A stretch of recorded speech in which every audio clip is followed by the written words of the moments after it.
Com certeza você já leu ou ouviu o termo Novo e Antigo Testamento na Bíblia Sagrada. E se eu te disser que ele foi fruto de uma interpretação errada das Escrituras e que, inclusive, essa mesma interpretação errada foi responsável em colocar chifres na cabeça de Moisés em algumas pinturas da Idade Média, em uma escultura que existe até hoje na Basílica de São Pedro, em Roma. Se você quer saber mais, fique conosco até o fim do vídeo. Seja bem-vindo ao canal Sabedoria de Israel. Bom, primeiramente vamos partir para a lógica. Se de fato a nova aliança ou aliança renovada for um novo testamento, o testamento ele só tem validade se a pessoa estiver morta.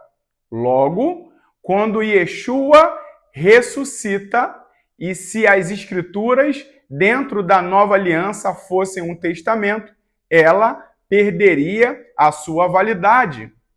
Porque um testamento, ele só tem poder, ele só passa a ser validado quando a pessoa está morta. Para que possamos entender melhor o que Yeshua ou Jesus veio fazer e veio cumprir, é necessário que venhamos nos basear nas profecias acerca da sua vinda. Abra comigo a sua Bíblia no livro do profeta Jeremias, capítulo de número 31, versículo também de número 31. Vejamos o que diz as Escrituras. Dias virão, afirma o Senhor, quando estabelecerei uma nova aliança ou uma aliança renovada. O termo hebraico aqui é Brit Hadashah, com a casa de Israel e a casa de Judá. Não será como a aliança que firmei com seus antepassados quando os tomei pela mão para tirá-los do Egito, pois eles não honraram o meu pacto, mesmo sendo eu o marido divino deles, assevera o Eterno. Eis, no entanto, a aliança que celebrarei com a comunidade de Israel. Passados aqueles dias, afirma o Senhor, registrarei o conteúdo da minha Torá, a minha lei, na mente deles, e a escreverei no mais íntimo dos seus sentimentos, seus corações. Assim serei, de fato, o Deus deles, e eles serão o meu povo. Nós vemos aqui que o que Yeshua veio cumprir não foi um testamento, e sim uma aliança que seria renovada. E o que seria uma aliança renovada? Uma aliança, quando ela é renovada, ela não perde o valor e a legitimidade da primeira aliança. Para que vocês possam entender um pouco melhor, é como uma pessoa que faz aniversário de casamento e ela pega e manda confeccionar uma nova aliança, renovando os seus votos de amor com a sua esposa e com seu esposo. Ou seja, existe uma renovação de aliança. Estão se firmando ou ratificando o sentimento de amor, de carinho e de reciprocidade que existe entre aquele casal.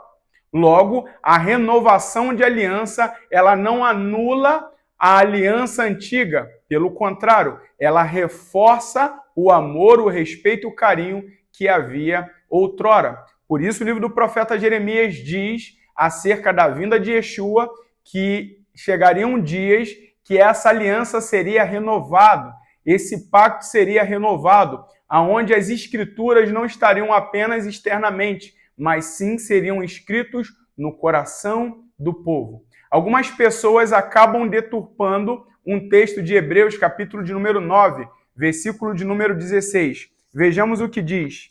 Hebreus 9, 16.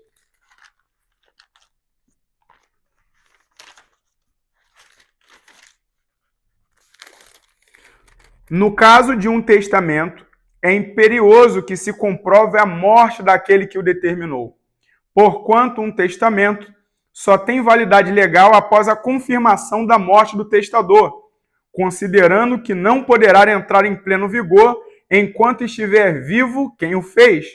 Por esta razão, nem a primeira aliança foi sancionada sem sangue. Ou seja, o escritor de Hebreus está comparando o termo testamento apenas para dizer que era necessário, assim como a primeira aliança, esse é o termo que ele usa, fosse ratificada com sangue.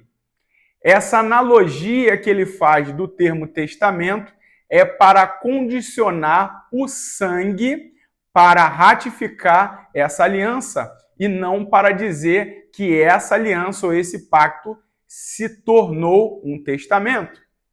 Importante também que falamos no início do vídeo é que toda essa confusão partiu de uma tradução chamada Vulgata Latina, onde o padre Jerônimo, que foi conhecido e canonizado como São Jerônimo, entre o século V e o século VI, fez a tradução da Bíblia para a língua do latim e automaticamente incluiu esse termo testamento, fazendo com que, inclusive, nas páginas da Bíblia que antecede tanto Gênesis como o livro de Mateus, viesse a descrição Antigo Testamento e Novo Testamento.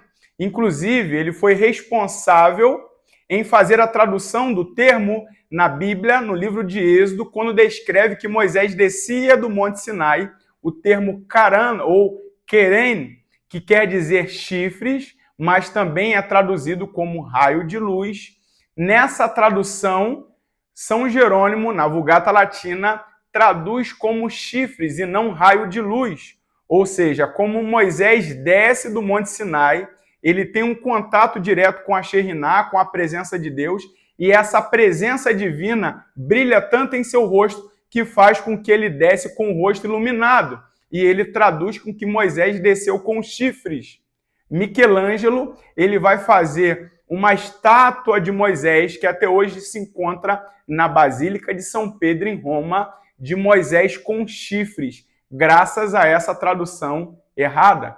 Inclusive, muitas pinturas ainda da Idade Média trazem também Moisés com chifres, graças a essa tradução errada, que inseriu chifres na cabeça de Moisés e que também traduziu o termo testamento ao invés de aliança.